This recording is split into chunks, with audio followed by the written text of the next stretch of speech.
For a look at the weekend's NFL action heading into the playoff season, plus the college playoff championship tonight and the betting landscape. Let's bring in Patrick Rishe, the director of the sports business program at WashU St. Louis. He's CEO of Sportsimpacts and a Forbes.com distributor. And it just keeps, Patrick, it's good to see you. It just keeps getting more, not surprising, but the live sports business model, especially with the NFL, is just beyond anything else that even being close. And I was just talking about it with my son yesterday. He said, you know, we watch. He doesn't like it as much. He likes movies more than I do. But he sees a lot of football on in our house. I'm sorry. There's a lot of football on in our house. Out of the 100 top rated shows, 90 are like NFL and 10 are college football. It's just mind-boggling. And when you put that into the gambling world, Joe, the most bet on sporting events are football games, pro football games. What's amazing is the difference between the gambling on pro football versus college football. For example, tonight, college football championships, Michigan, Washington. I had someone from the industry estimate that they expect about $200 million to be bet on that game alone tonight. Now, juxtapose that, a typical NFL week 18, very exciting yesterday, about $1 billion is bet on a typical NFL weekend. And this year, we're expecting about $20 billion to be bet on the Super Bowl. So even though the game tonight is huge and Husky fans and Wolverine fans are excited, there's a huge gulf between betting on college football and pro football. Yeah.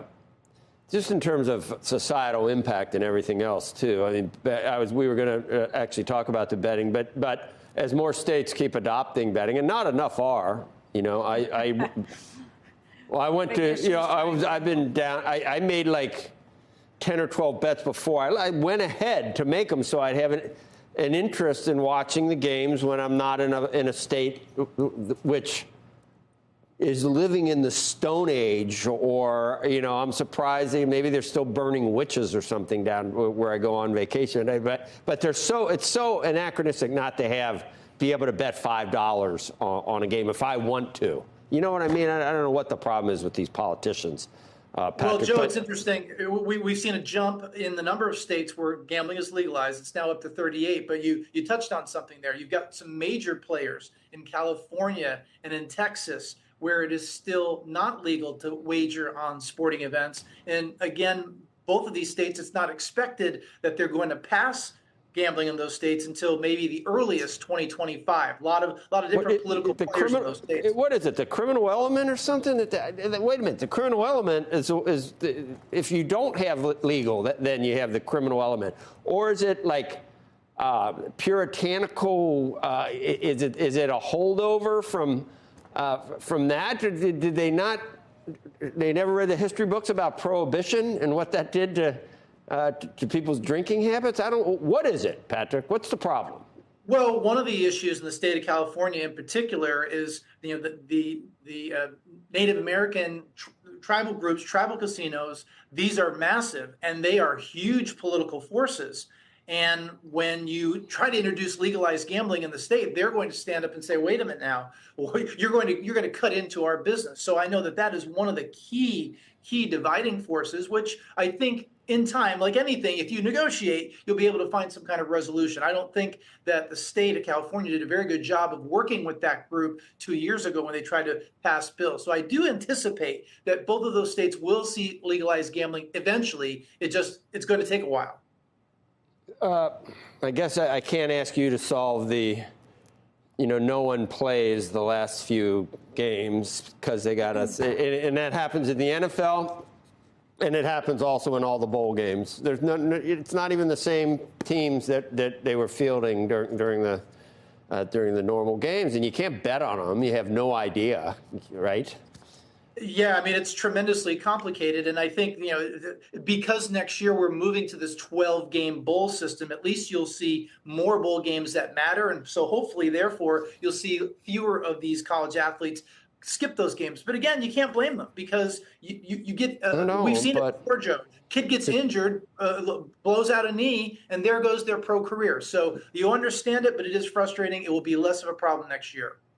What do you think it means for big media companies that maybe don't have enough presence in all these things? And I can also imagine there'll be some cross ownership with gambling concerns in some way. Well, absolutely. You can only imagine the gambling companies and the media companies get very frustrated, of course, when some of these players are sitting out. But Joe, you mentioned it. The gambling industry has become integrated into the business of sports in so many different ways. It's impacted how teams are building their venues. They want to bring, teams want to make sure fans come to their venue to watch games, not sit at home and watch HD TV. So you're now seeing teams incorporate sports books into their venues, and media companies, they are now having betting shows, gambling shows that you used to have to watch on the USA Network. Now they're on mainstream television because they know people are going to watch. I don't know. I enjoy it. I do. But there are times when I do get in a really bad mood because of like a $10 bet. But then there's other times where I'm really happy because of a $10. It's very strange, but it does makes you look forward to the games a lot more, and you're more tuned. It's fun. We all are looking for enjoyment somehow, especially when there's nothing on regular TV at this point, except for Squawk Box. Joe, every conference I go to the last couple of years, it's all about fan engagement, and gambling impacts fan engagement. Right. All right, Patrick. I don't know. Are we giving people hypodermic needles? I don't think it's the same thing. Is it a little gambling here and there? It's not that bad. Is it, Patrick? Should I feel bad? I still worry, Joe. I mean, the increase about our is youth so great and that I do worry.